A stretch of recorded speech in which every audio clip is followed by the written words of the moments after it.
Dear students, पिछले lecture में मैंने आप लोगों से बात की थी इंटरनल कंट्रोल सिस्टम क्या होता है, जिसमें internal check and internal audit दो तरह की प्रणालियाँ आती हैं। इंटरनल चेक क्या होती है, क्या उसके एडवांटेजेस डिसएडवांटेजेस हैं, और एक मॉडल इंटरनल चेक सिस्टम में क्या क्या कैरेक्टरिस्टिक्स फीचर्स होने चाहिए, उसके बारे में मैंने आप लोगों से बात की थी।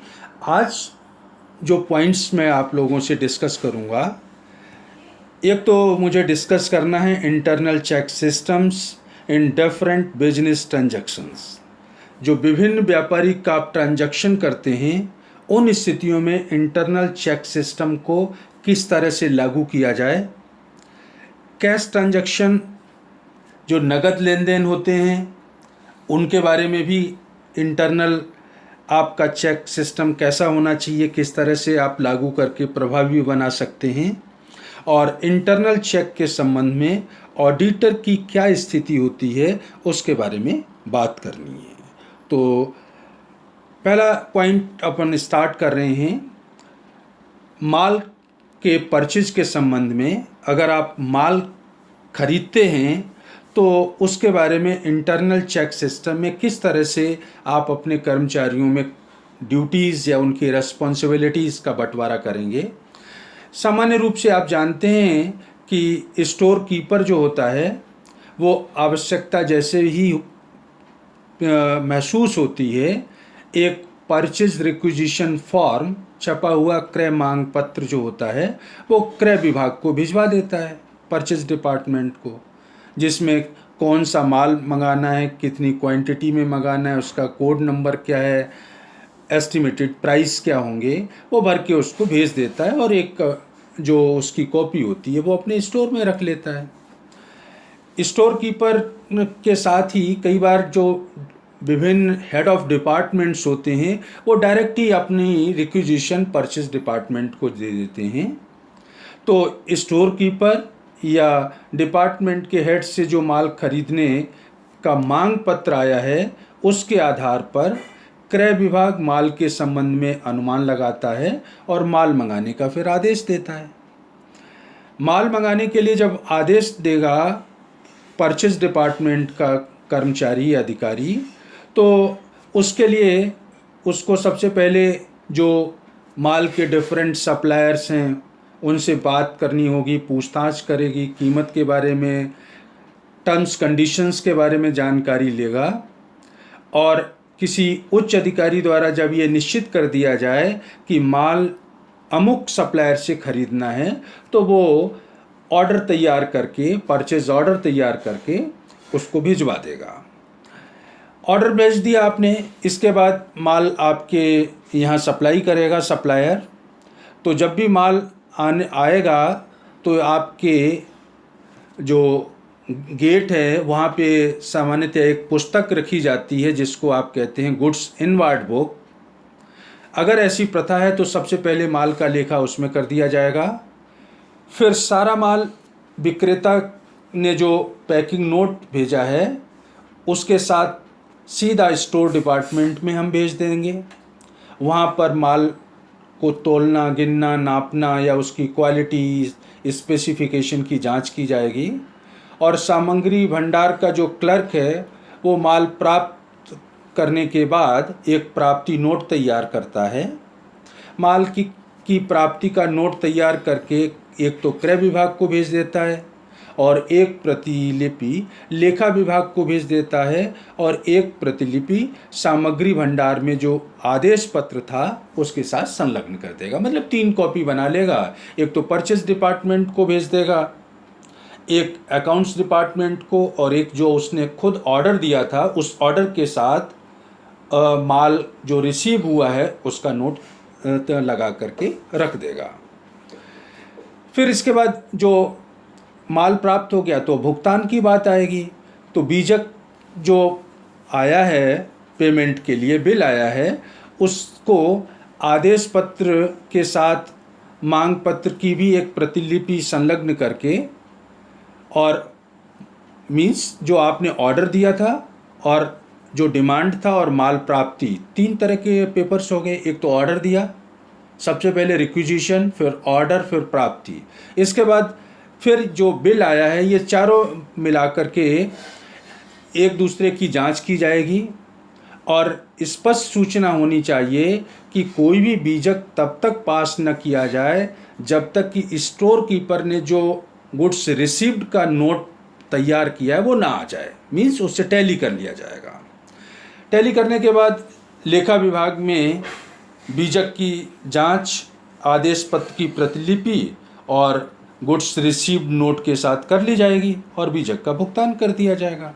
भुगतान करने के बाद उस पर पेड की मोहर लगा देते हैं और लेखा विभाग में भी बीजक के आधार पर जो परचेज बुक होती है उसमें भी एंट्री कर ली जाएगी। इस तरह से अगर आप माल खरीदते हैं तो विभिन्न व्यक्तियों में कार्यों का हम बंटवारा कर देंगे ताकि एक के द्वारा किए गए कार्य की जांच दूसरे व्यक्ति द्वारा की जा सके और गड़बड़ी होने की संभावना कम हो जाए। इसी तरह से माल आपने जो परचेज किया है वो अगर वापस करना पड़ता है तो वापस करने के लिए क्या होगा, माल सबसे पहले कहाँ आएगा, स्टोर में। स्टोर का जो भंडार क्लर्क है वो माल प्राप्ति करते समय ही जो नोट बनाता है उस नोट में ये सूचना लिख देगा कि इतना माल या अमुक माल स्पेसिफिकेशन के अकॉर्डिंग नहीं है या ख़राब है, टूटा फटा है।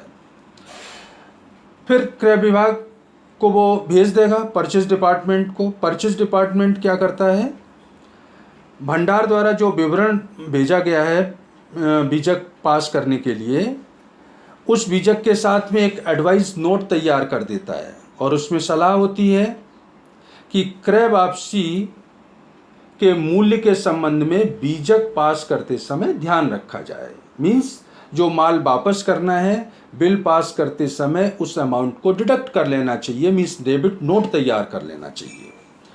तो ये तो क्रय विभाग ने एक एडवाइस बना करके, और एडवाइस बना करके वो कहाँ चल जाएगा, लेखा विभाग में। लेखा विभाग जो एडवाइस नोट आया है उसकी जांच बीजक से करेगा और माल प्राप्ति का जो नोट स्टोर से आया उससे जांच करेगा। पूरी जांच करने के बाद लेखा विभाग एक डेबिट नोट बनाएगा तथा क्रय वापसी पुस्तक में उसकी एंट्री कर देगा। डेबिट नोट की मूल प्रति क्रय विभाग को भेज दी जाएगी और एक प्रतिलिपि बीजक के साथ नथी कर देनी चाहिए ताकि बीजक का भुगतान करते समय वापसी के संबंध में वहाँ पे पेमेंट में से कटौती की जा सके।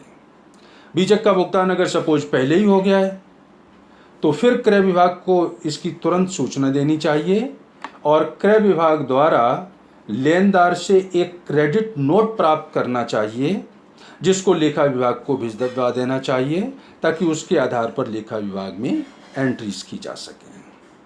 तो ये प्रक्रिया हो गई अकाउंट्स डिपार्टमेंट की। अब बात आएगी माल वापस करने की। तो क्रय विभाग में लेखा विभाग से डेबिट नोट और आवश्यक सूचना प्राप्त होते ही माल लौटाने की कार्यवाही शुरू हो जाती है। क्रय विभाग द्वारा स्टोर का जो क्लर्क है माल को पैक करने के आदेश दे दिए जाएंगे। माल पैकिंग के बाद दरवाजे पे जो गुड्स आउटवर्ड बुक होती है वहाँ पर उसमें एंट्री हो जाएगी। फिर माल को रवाना करने संबंधी दस्तावेज, डेबिट नोट, पैकिंग नोट्स या एडवाइस के क्रय विभाग द्वारा संबंधित व्यापारी के पास भिजवा दिए जाएंगे और संबंधित व्यापारी से अगर क्रेडिट नोट ले लिया है तो उसकी भी सूचना वहाँ पे दर्ज हो जाएगी और संबंधित व्यापारी से क्रेडिट नोट प्राप्त होने पर क्रय विभाग अपने यहाँ उस लेखा विभाग में भिजवा देगा और उसका विवरण अपने पास भी रख लेगा। तो इस तरह से माल अगर आप वापस करते हैं तो स्टोर कीपर पहले आपको नोट बना के देगा कि स्पेसिफिकेशन के अनुसार नहीं है। फिर परचेज डिपार्टमेंट में जाएगा, एडवाइस नोट बनेगा। एडवाइस नोट के आधार पर लेखा विभाग में डेबिट या क्रेडिट नोट बनेगा और फिर इसके बाद माल वापस किया जाएगा। तो इस तरह से जो माल वापसी की प्रक्रिया है वो किसी एक विभाग में ये व्यक्ति के हाथ में न रख करके कई लोगों के माध्यम से हम उसको गुजारते हैं ताकि गलती और गबन या की संभावना कम हो जाए। इसी तरह से अगर आप क्रेडिट सेल्स करते हैं, उधार बिक्री करते हैं, तो उधार बिक्री के संबंध में विक्रय विभाग का कर्मचारी जो आदेश प्राप्त करता है उसकी एक प्रतिलिपि तैयार कर लेगा, ऑर्डर की कॉपी तैयार करेगा। ऑर्डर रिसीव्ड बुक होती है सामान्यतया, और उस ऑर्डर रिसीव्ड बुक में वो सारी एंट्रीज, ग्राहक किस डेट को आया है, कितना माल है, ग्राहक कौन है, सारी एंट्रीज कर देगा। इसके पश्चात वो क्या करेगा, बिक्री और साख विभाग के उच्च अधिकारियों द्वारा वो उसको स्वीकृत कराएगा कि माल उधार बेचा जाए या नहीं बेचा जाए। जब स्वीकृति मिल जाएगी है तो 2 प्रतियां तैयार कर लेता है।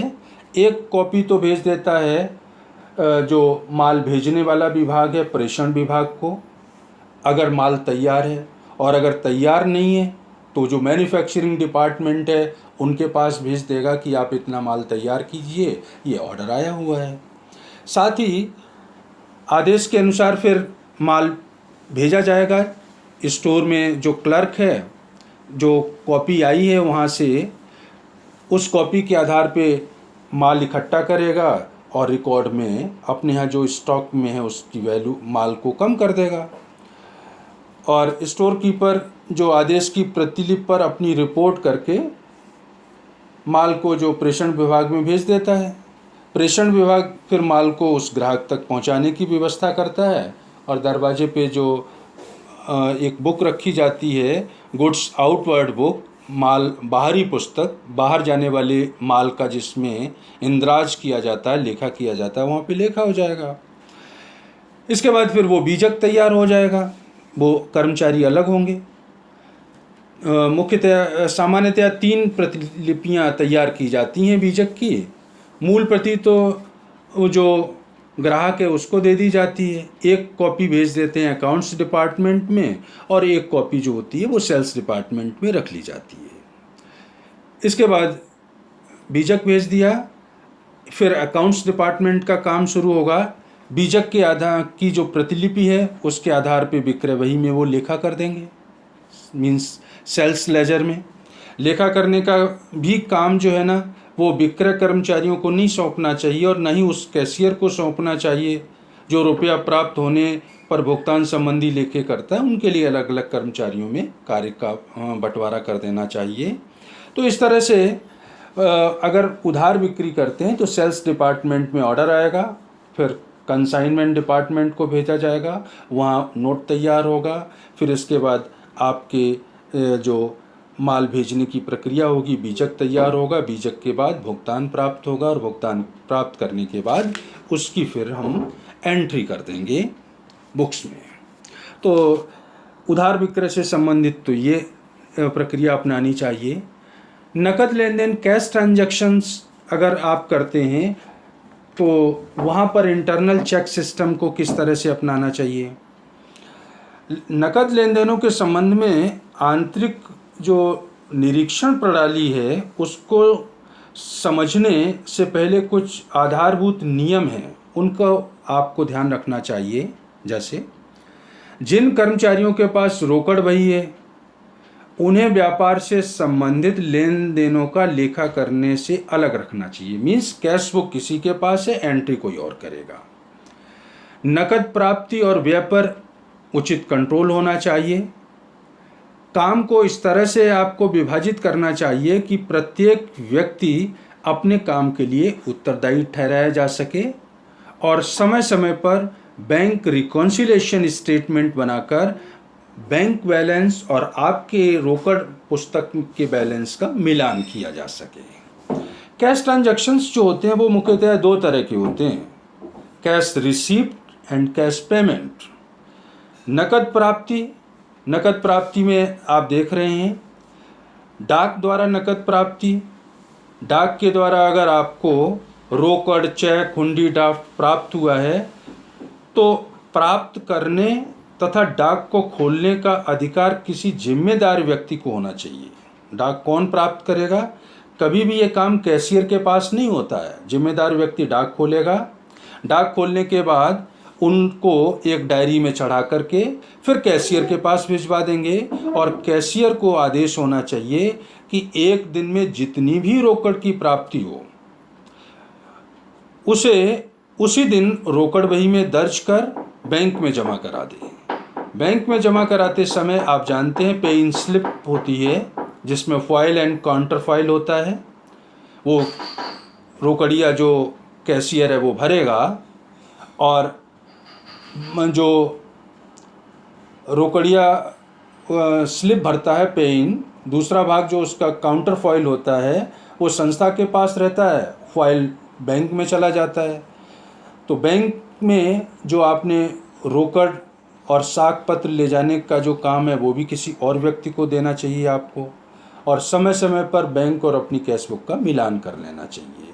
तो इस तरह से जो भी डाक से हुंडी चेक आते हैं तो वो जिम्मेदार व्यक्ति खोल करके किसी व्यक्ति को दे देगा चढ़ा के, फिर वो कैशियर उनकी एंट्री कर लेगा और बैंक में हो जाएगा। बैंक के काउंटर फाइल से मिलान कर लेंगे, और बीच बीच में आप चाहें तो बैंक से रिकॉन्सिलेशन कर सकते हैं अपने अकाउंट का।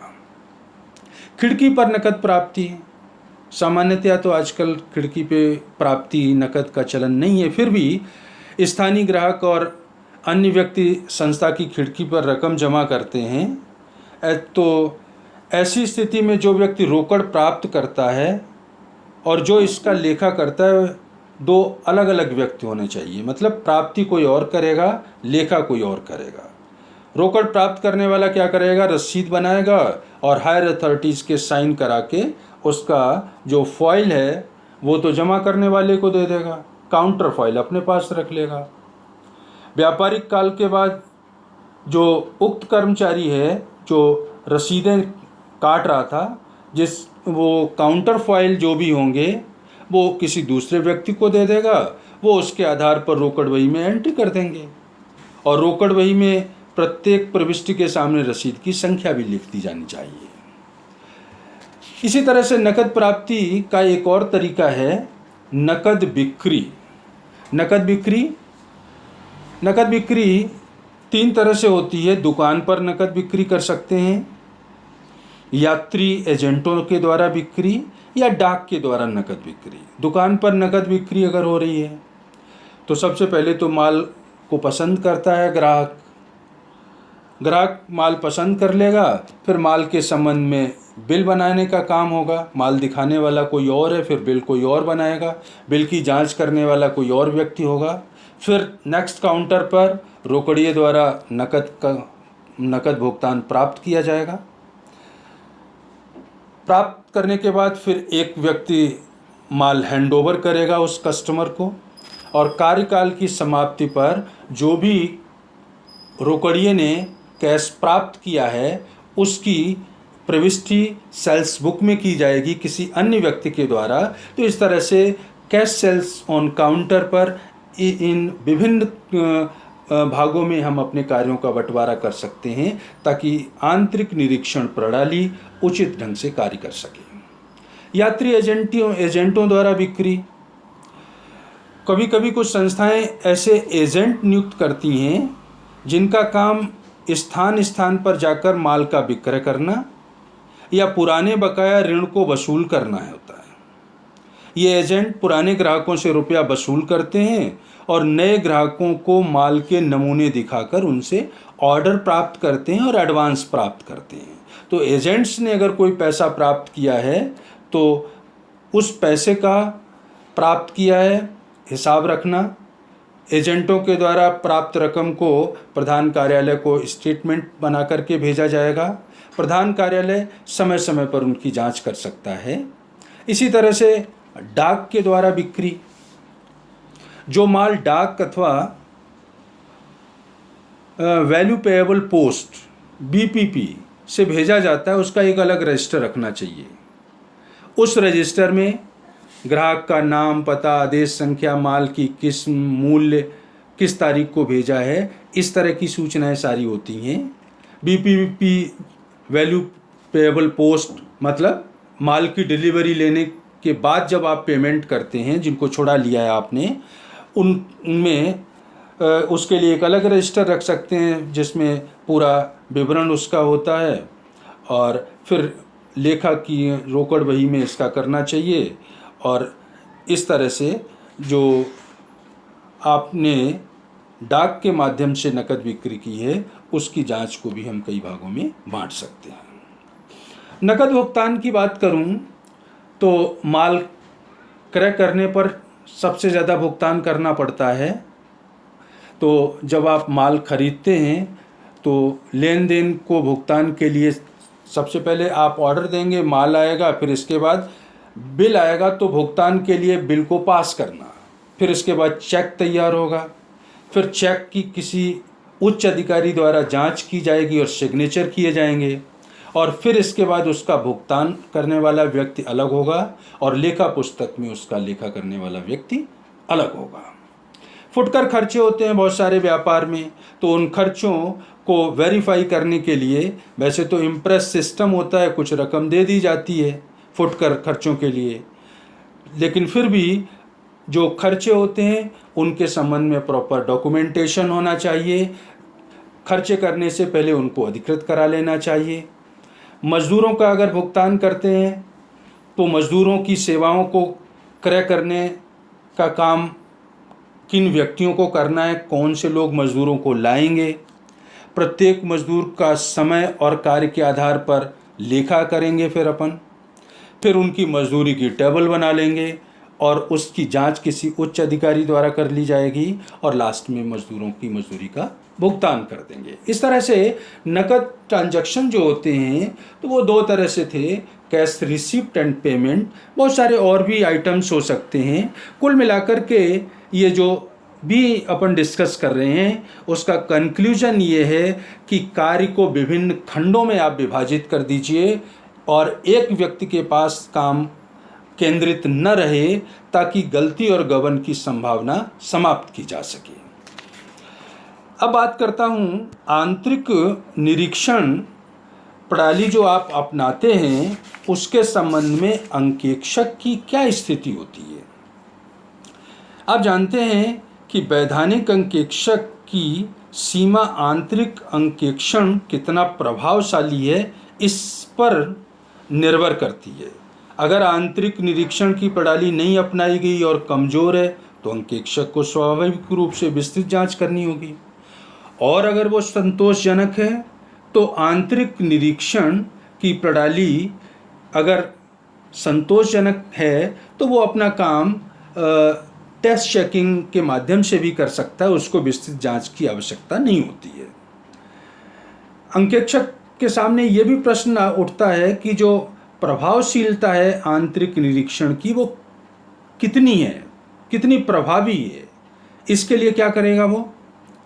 प्रबंधकों ने आंतरिक निरीक्षण को जिस रूप में अपनाया है वो सही है? सामान्य परिस्थितियों में क्या बिना गुटबंदी के कोलिजन के गड़बड़ी नहीं हो सकती, ये भी देखना चाहिए उसको। और आंतरिक निरीक्षण व्यवहार में ठीक वैसा ही कार्य कर रहा है जैसा कि सोचा गया था।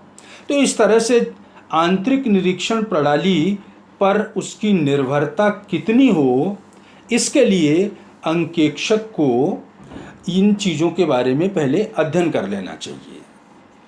अंकेक्षण कार्य शुरू करने से पहले आंतरिक निरीक्षण प्रणाली की अब वो जांच कैसे करे, तो जांच करने के लिए एक तो तरीका होता है परीक्षात्मक जांच, टेंटेटिव रिव्यू। अंकेक्षक कार्य प्रारंभ करने से पूर्व विस्तार से आंतरिक निरीक्षण की अगर जांच करता है तो बहुत टाइम लग जाएगा उसमें।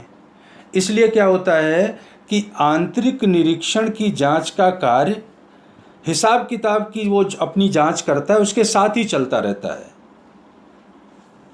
ये संक्षिप्त जांच होती है और कंपनी के कार्यकर्ताओं से प्रश्न पूछकर सामान्य निरीक्षण, लेखाकर्म की प्रक्रिया को देख करके वो अनुमान लगा सकता है कि आंतरिक निरीक्षण प्रणाली कितनी प्रभावी है, किस तरह से वो काम कर रही है। आंतरिक नियंत्रण प्रश्नमाला तैयार कर सकता है वो। आंतरिक नियंत्रण के जो विभिन्न पहलू हैं उसके बारे में आंतरिक नियंत्रण से संबंधित जो व्यक्ति काम कर रहे हैं उनको एक हम क्वेश्चनर बना के प्रश्नमाला बना करके दे देंगे, जिसमें कर्मचारियों से हम जवाब मांगेंगे। सामान्यतः हाँ और ना में होता है। तो जो प्रश्नमाला होगी उसके आधार पर हम कंक्लूजन निकाल सकते हैं कि आंतरिक निरीक्षण प्रणाली कितनी प्रभावशाली है या नहीं है।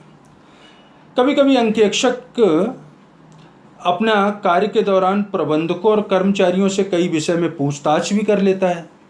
उसके द्वारा दिए गए स्पष्टीकरण के आधार पर भी उसकी प्रभावशीलता और पर्याप्तता की जांच की जा सकती है। भौतिक निरीक्षण भी कर सकता है। अंकेक्षक अपने कार्य को करते समय व्यवसाय के कर्मचारियों को भी कार्य करते हुए देखता है और यह जानने की कोशिश करता है कि आंतरिक निरीक्षण ठीक है या नहीं है। व्यवसाय में जो आपने डॉक्यूमेंट्स और रिकॉर्ड्स के लिए फॉर्म्स वगैरह रखे हैं, उनकी जांच करके भी वो देख सकता है कि आंतरिक निरीक्षण प्रणाली प्रभावी रूप से और पर्याप्त रूप से काम कर रही है या नहीं कर रही है। उसी के आधार पर फिर वो अपना आगे अंकेक्षण का कार्यक्षेत्र निर्धारित करता है। आप जानते हैं, लेकिन आंतरिक निरीक्षण की एक अच्छी प्रणाली अंकेक्षक के कार्य को तो कम कर सकती है, लेकिन उसके उत्तरदायित्व को कम नहीं किया जा सकता है। वो उस पर निर्भर रह करके अपने काम को सीमित कर सकता है, लेकिन रेस्पॉन्सिबिलिटी तो उसकी उन सभी कार्यों के प्रति भी होगी जिनकी उसने जांच नहीं की है। इस संबंध में अंतर्राष्ट्रीय अंकेक्षण तथा आश्वासन मंडल ने भी अंकेक्षक आंतरिक नियंत्रण को अगर पर निर्भर रहता है तो उसकी क्या स्थिति होगी, की सिचुएशन इस स्थिति में क्या मानी जाए या कैसी मानी जाए, उसके बारे में कुछ डायरेक्शंस दी हैं। तो जैसा कि आप देखिएगा स्क्रीन पे, अंकेक्षक को आंतरिक नियंत्रण की विश्वसनीयता निर्धारित करने के लिए उसका पहले अध्ययन करना चाहिए और मूल्यांकन करना चाहिए। आंतरिक नियंत्रण प्रणाली सही है, विश्वसनीय है, पर्याप्त है, छल कपट नहीं हो रहा है, लोग बिना गुटबंदी के गबन नहीं कर पा रहे हैं, इस चीज़ को फिक्स करने के लिए उसका अध्ययन करना चाहिए और मूल्यांकन करना चाहिए। इसके बाद अंकेक्षण की जो टेक्निक्स हैं उनकी सीमा और उनकी समयानुकूलता निर्धारित करनी चाहिए। मतलब किस तरह की टेक्निक्स और किस ट्रांजैक्शन को कितना समय देना है, किस सीमा तक जांच करनी है, काम निर्धारित करना चाहिए। अंकेक्षक को देखना चाहिए कि जिस आंतरिक नियंत्रण पर वो विश्वास कर रहा है वो पूरे समय प्रभावशाली रहा है, पूरे वर्ष या कुछ विशेष अवधि में ही काम सही ढंग से हुआ, बाकी के समय में लोगों ने उसकी प्रभावशीलता कम कर दी। अंकेक्षक इस निष्कर्ष पे पहुंचता है कि आंतरिक नियंत्रण पर विश्वास कर सकता है तो उसके द्वारा बनाई जाने वाली अंकेक्षण प्रक्रिया सामान्यतया कम विस्तृत होगी, क्योंकि विश्वसनीय है अगर आंतरिक नियंत्रण की प्रणाली, तो अब वो अपने कार्यक्षेत्र को सीमित कर सकता है, कम कर सकता है। जहां आंतरिक नियंत्रण पर वो विश्वास नहीं कर पा रहा है तो फिर अंकेक्षक को चाहिए कि वो अपने अंकेक्षण कार्य को विस्तृत कर दे, पर्याप्त जांच कर दे, परीक्षण जांच पर निर्भर न रहे। तो इस तरह आज के डिस्कशन में कुछ बिजनेस के ट्रांजैक्शंस होते हैं, आंतरिक नियंत्रण प्रणाली को किस तरह वहाँ पे लागू किया जाना चाहिए, साथ ही आंतरिक नियंत्रण प्रणाली कितनी प्रभावी है उसकी जांच कैसे की जानी चाहिए, और अंतर्राष्ट्रीय जो auditing and assurance standard board है उसने आंतरिक नियंत्रण के बारे में अंकेक्षक की क्या स्थिति है, अंकेक्षक से क्या एक्सपेक्टेशंस हैं, उसके बारे में जो डायरेक्शंस दी हैं उनको मैंने आपसे ब्रीफ में डिस्कस किया। तो आज के लेक्चर में इतना ही। नेक्स्ट लेक्चर में मैं फिर आपसे बात करूंगा। आज के लिए इतना ही। Thank you.